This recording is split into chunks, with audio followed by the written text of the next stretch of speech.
Lost your tour group, Grandpa? The voice, sharp and laced with condescending amusement, cut through the morning haze over the training grounds. Sergeant Barnes, a man whose crisp uniform and chiseled jaw seemed designed for shouting, stepped in front of the old man. The recruits in the formation behind him, barely out of their teens, shifted their weight, a few of them snickering into their collars. Harold Preston, 84 years old, did not move.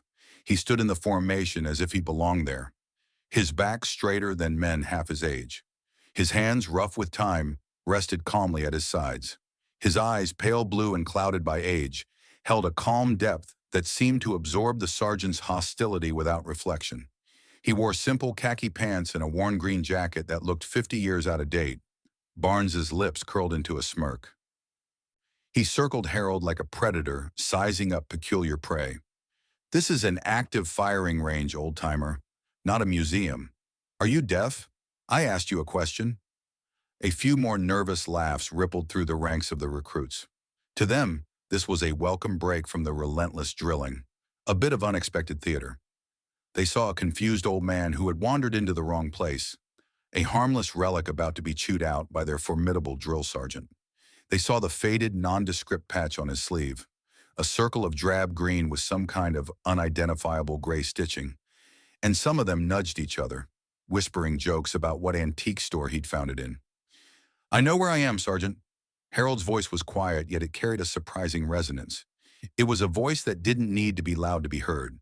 The simple, respectful reply only seemed to stoke Barnes's irritation. He thrived on fear and intimidation, and this old man offered him neither. He jabbed a finger toward Harold's chest. "You know where you are? Then you know you're trespassing on a United States Army training facility. That's a federal offense. You're interfering with the training of soldiers. So I'll ask you one more time before I have the MPs drag you out of here. What are you doing in my formation?" Harold's gaze drifted past Barnes toward the distant hills shimmering in the heat, his expression unchanging. "I'm here to remember." "Remember?" Barnes scoffed, his voice dripping with theatrical disbelief. He turned to his recruits. "You hear that, ladies? The old man is here to remember. Maybe he forgot where he parked his horse and buggy." The laughter was louder this time, more confident. Barnes fed on it. He was the master of this small universe, and he was putting on a show. He stepped closer, his face inches from Harold's, his voice dropping to a menacing growl. "Your little trip down memory lane is over. I want to see some identification. Now." Harold slowly reached into his old jacket, his movements deliberate. Barnes tensed, his hand instinctively moving closer to the sidearm on his belt. A ridiculous theatrical gesture of caution that wasn't lost on the more observant recruits. The old man wasn't a threat, he was just old. But Barnes was committed to the drama. From his jacket, Harold produced a simple, cracked leather wallet. It looked as ancient as he did. He fumbled with it for a moment, his stiff fingers struggling with the worn folds. Barnes rolled his eyes with exaggerated impatience. "Come on, Grandpa. We don't have all day. The sun's getting hot. These recruits need to be on the infiltration course in 5 minutes." A younger instructor, Corporal Martinez, stepped forward hesitantly. "Sergeant, maybe I should just escort him back to the gate." Martinez's face was tight with discomfort. Something about the old man's stillness felt wrong, out of place. It wasn't the confusion of a lost civilian. It was the calm of a mountain. "Stay out of this, Corporal," Barnes snapped without looking at him. "I'm handling this. This is a teachable moment about situational awareness and base security." He turned his glare back to Harold, who had finally extracted a state-issued driver's license. Barnes snatched it from his hand. He glanced at it, then let out a short, barking laugh. "Harold Preston. Well, Harold Preston, this little piece of plastic doesn't give you the right to be here. You see these kids?" He gestured to the formation. "They're learning to be soldiers. They're learning about discipline, about following orders, about respecting the uniform. And you are a distraction." He then focused on the jacket. "What is this thing anyway?" He flicked the worn fabric with his fingertips. "Some kind of antique store find? And this patch?" He leaned in, peering at the faded stitching on Harold's sleeve. "Never seen anything like it. Probably something you ordered from a catalog to look tough." As Sergeant Barnes's finger touched the coarse fabric of the patch, The world dissolved. The bright, unforgiving sunlight of the training field vanished, replaced by a suffocating, humid darkness. The air, thick with the smell of mud and cordite, vibrated with the rhythmic whump, whump, whump of helicopter blades somewhere overhead. Rain, warm and constant, dripped from unseen leaves, tracing cold paths down the face of a much younger man. The same patch, its color still vibrant, a deep forest green embroidered with a gray, spectral bird of prey, was stitched to the sleeve of his jungle fatigues. A voice, hoarse with exhaustion, whispered beside him in the dark. "They're coming again. Get ready." The flash of a muzzle, the scream of a man, the primal terror, it all hit him in a fraction of a second, a lifetime of violence compressed into a single searing image. Then just as quickly, it was gone. He was back on the parade ground. Sergeant Barnes was still sneering, his finger still prodding the patch. Harold hadn't flinched. Not a single muscle in his face had moved.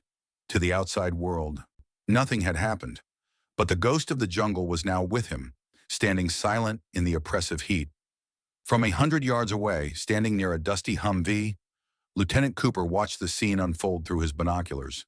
He was a new officer, barely a year on the base, assigned to observe training exercises and write after-action reports. He was supposed to be a ghost, seen but not heard. But what he was seeing made his stomach churn. He'd seen the old man walk out onto the edge of the field an hour ago, moving with a slow, deliberate purpose that didn't feel like someone who was lost. He'd watched him find a spot in the back of the newly formed platoon, standing at a perfect, if slightly stooped, parade rest. Cooper had assumed a base employee was kindly redirecting him, but then Sergeant Barnes had started in. Cooper lowered his binoculars. Barnes was a known quantity on base, a highly effective trainer with an ego the size of a barracks. He was also a bully, and he was bullying a civilian, an elderly civilian. That was a problem, a big one.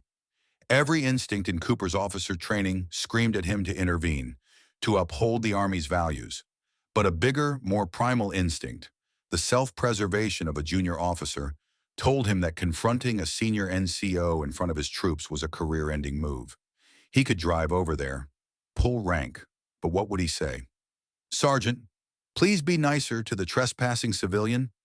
Barnes would eat him alive, and he'd become a laughingstock among the enlisted ranks. He could call the MPs, but that felt like escalating the situation in a way that would only bring more trouble and humiliation down on the old man. Barnes's voice, amplified by his rage, carried across the field. "I said, who the hell are you?" He was yelling the old man's name now, reading it off the license again. "Harold Preston, you are in a world of trouble, Harold Preston." The name hung in the air. Harold Preston. It didn't mean anything to Cooper, but something about the way Barnes was behaving, the absolute certainty of his own authority against the absolute calm of the old man, felt like a lit fuse. This was going to go bad. Cooper knew it. He couldn't stand by and do nothing. He pulled out his phone, his thumb hovering over the number for the base MPs. No, that wasn't right. This wasn't a law enforcement issue. This was something else. He scrolled through his contacts. He needed advice. He needed someone who understood the intricate, unwritten rules of this life. Someone who had seen it all. He found the number he was looking for, the direct line to the office of the command sergeant major of the entire base. It was a huge overstep, a massive breach of the chain of command. But it was better than the alternative. His heart pounded as the phone rang. A crisp, professional voice answered. "Command Sergeant Major's office." "This is Lieutenant Cooper," he said, trying to keep his voice steady. "I'm out at Range 7 observing Alpha Company's drills. I have a situation here." "A situation, Lieutenant?" The voice was already tinged with impatience. "Is someone injured?" "No, Sergeant. There's a civilian on the field, an elderly man. Sergeant Barnes is confronting him. It's getting pretty heated." A sigh came through the phone. "Understood, Lieutenant. Tell Sergeant Barnes to escort the individual to the gate and file a trespassing report. This is not a command-level issue." "Sergeant, I don't think that's—" "He won't listen," Cooper stammered, knowing how weak he sounded. "The thing is, the man's name is Harold Preston." He repeated the name he'd heard Barnes shout, the syllables feeling foreign and important in his own mouth. For a long moment, there was only silence on the other end of the line. Cooper thought the call had been dropped. Then the voice came back, and all the bureaucratic boredom was gone. It was replaced by a tone of cold, sharp urgency that made the hair on Cooper's arms stand up. Lieutenant Cooper, what was that name again? Preston, Sergeant Harold Preston. Another pause, shorter this time. Son, are you sure? Yes, Sergeant. Sergeant Barnes read it off his ID. The voice on the other end became pure steel. Lieutenant, listen to me very carefully. Do not let Sergeant Barnes or anyone else lay a hand on that man. Do not let him be moved. Do not let him be searched. You are to maintain visual contact and ensure his safety until I get there. Is that understood? But Sergeant, how am I supposed to? That was not a suggestion, Lieutenant. That was a direct order from this office. Keep that man safe. We are on our way. The line went dead. Cooper stared at his phone, his mind reeling. What had he just done? Who in the world was Harold Preston? Inside the base headquarters, Command Sergeant Major Henderson stood ramrod straight, the phone still pressed to his ear as if he could absorb more information through sheer will. He lowered it slowly. His face, normally a mask of disciplined composure, was pale. He had not heard that name spoken aloud in 30 years. Not since a classified history briefing he'd received as a young NCO at a Special Operations Command. He had assumed it was a legend, a ghost story the old-timers told. He didn't knock. He burst through the adjoining door into the office of Major General Caldwell, the base commander. The general, a man with silver hair and a chest full of medals that told the story of America's conflicts for the past 3 decades, looked up from a stack of reports. His eyes narrowed in annoyance at the intrusion. Sergeant Major, I trust the building is on fire. Worse, General, Henderson said, his voice tight. We have a code Phoenix. Caldwell froze, the pen in his hand hovering over the paper.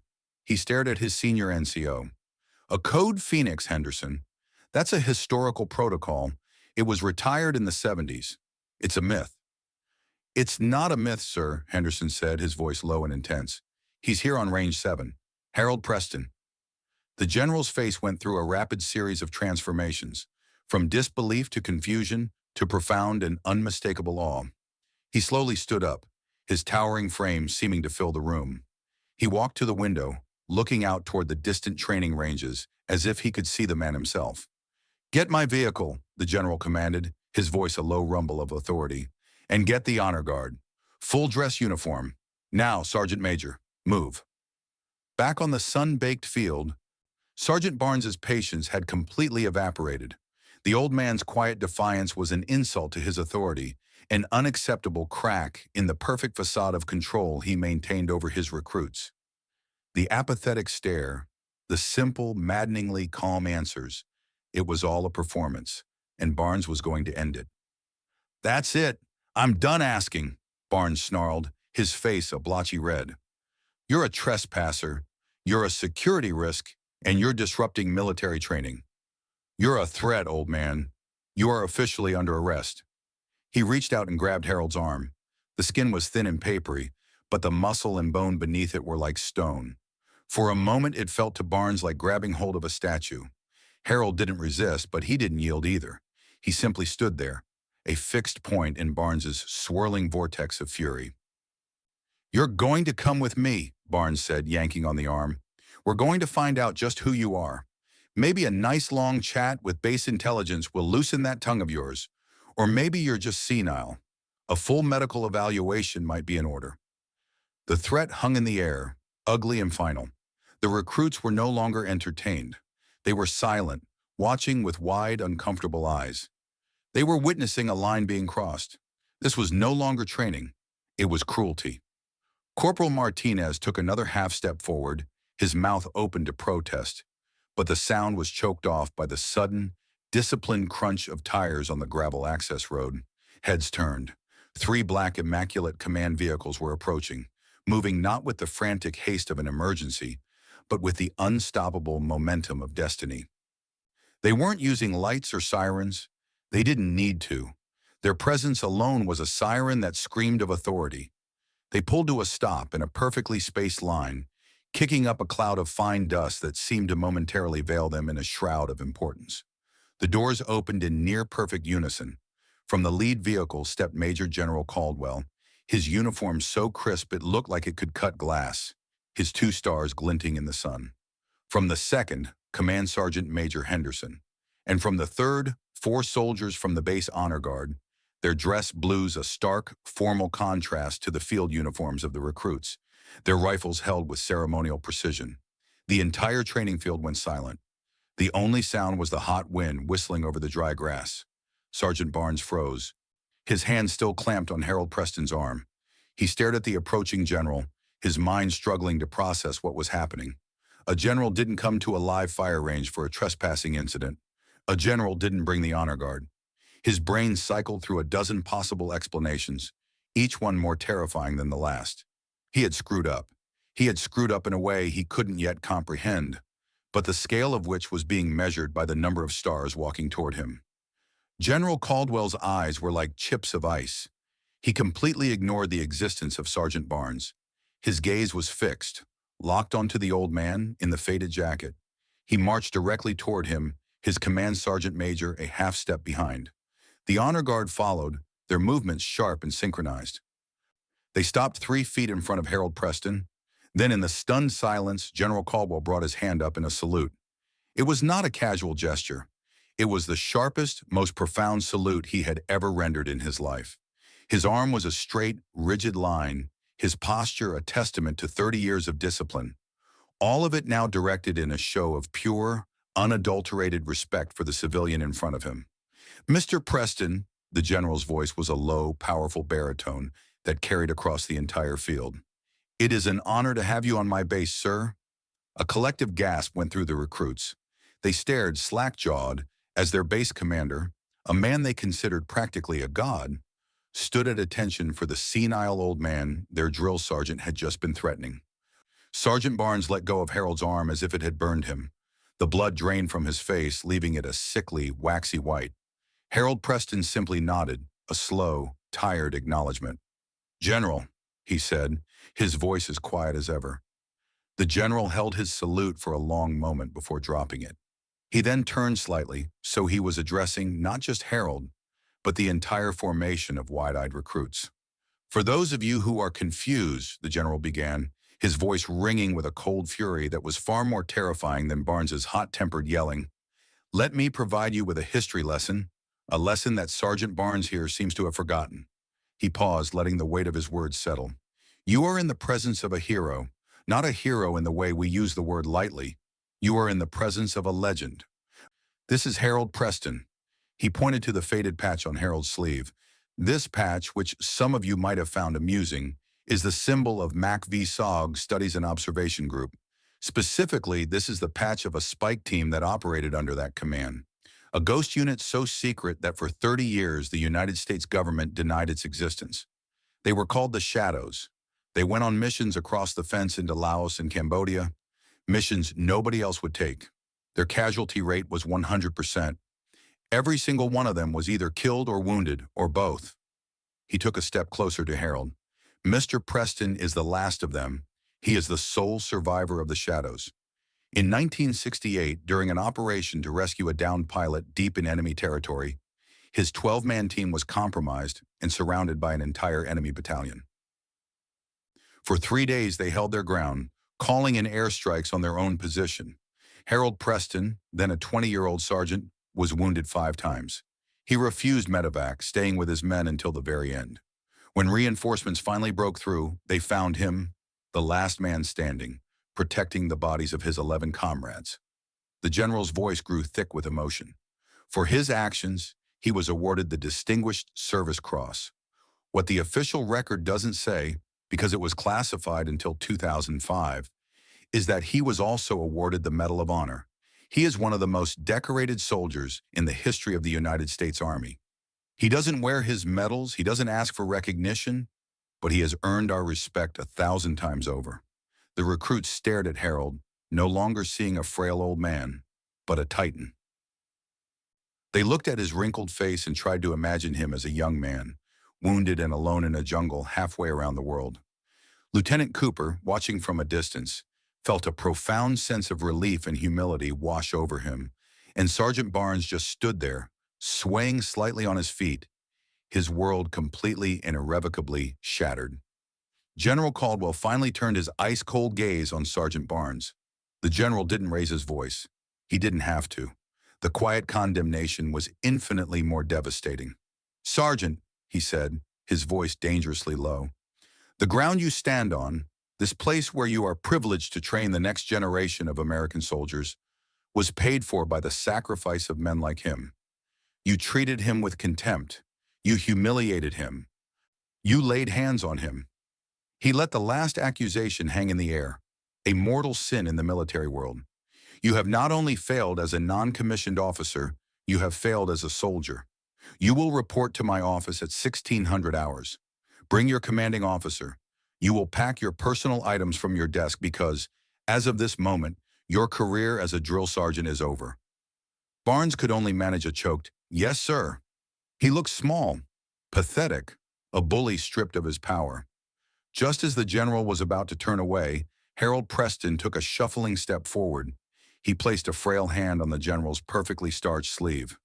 "General," he said softly, "the boy was just doing his job. He's young, full of fire. We needed men like him once. We still do. Don't ruin him. Teach him." The magnanimity of the gesture was stunning. Here was a man who had been publicly berated and threatened, and his first instinct was to show grace to his tormentor. The general looked down at the old man, his hard expression softening slightly. He nodded. "Your compassion does you credit, Mr. Preston, as always." As Harold spoke, another image flickered behind his eyes, sharper and more poignant than the first. He was 20 years old again, huddled in a sandbag bunker. The air was thick with the smell of blood and ozone. His captain, a man he'd worshipped, was lying on a cot, his uniform soaked in red. The captain coughed, a wet, rattling sound. He clumsily tore the shadow patch from his own sleeve and pressed it into Harold's hand. His fingers were cold. "Make them remember us, Preston," the captain whispered, his voice fading. "Don't let us be forgotten." Weeks later, the incident on Range 7 had become a cautionary legend on the base. General Caldwell had been true to his word. A new block of instruction, titled the Preston Protocol, was now mandatory for all leadership training. It covered the history of clandestine units and emphasized the importance of treating all veterans, regardless of appearance, with the dignity they had earned. The official base newspaper ran a full-page feature on Harold Preston and the Shadows, finally giving them the public honor they had long been denied. Barnes was not drummed out of the Army. Harold's plea had saved him from that. Instead, he was reassigned to a records warehouse on the quietest part of the base, a purgatory of filing cabinets and dust. His days of shouting at recruits were over. His promising career had hit a brick wall. One rainy Tuesday, Barnes was leaving the commissary when he saw him. Harold Preston was sitting on a bench near the entrance, patiently waiting for the rain to slacken. Barnes froze. He wanted to turn and walk away, to disappear, but he couldn't. He walked slowly toward the bench, his heart pounding with shame. He stopped a few feet away, unsure what to say. Harold looked up, his pale blue eyes seeming to see right through him. He offered no malice, no judgment. He simply gave a small, almost imperceptible nod. It was a gesture of acknowledgement, of closure, and perhaps of forgiveness. Barnes nodded back, a lump forming in his throat, and walked away into the rain. A lesser man who had learned a lesson from a greater one. A junior officer later asked the general why Harold had been on the range in the first place. The general explained that it was the anniversary of the Shadow's final mission. Every year on that day, Harold Preston came to the base and stood on the edge of the training fields, not to relive the horror, but to stand in formation one last time with the ghosts of the 11 brothers he had never left behind. Stories like Harold Preston's remind us that heroes walk among us every day. If you were moved by his story, please like this video, share it with others, and subscribe to our channel for more stories of courage and character.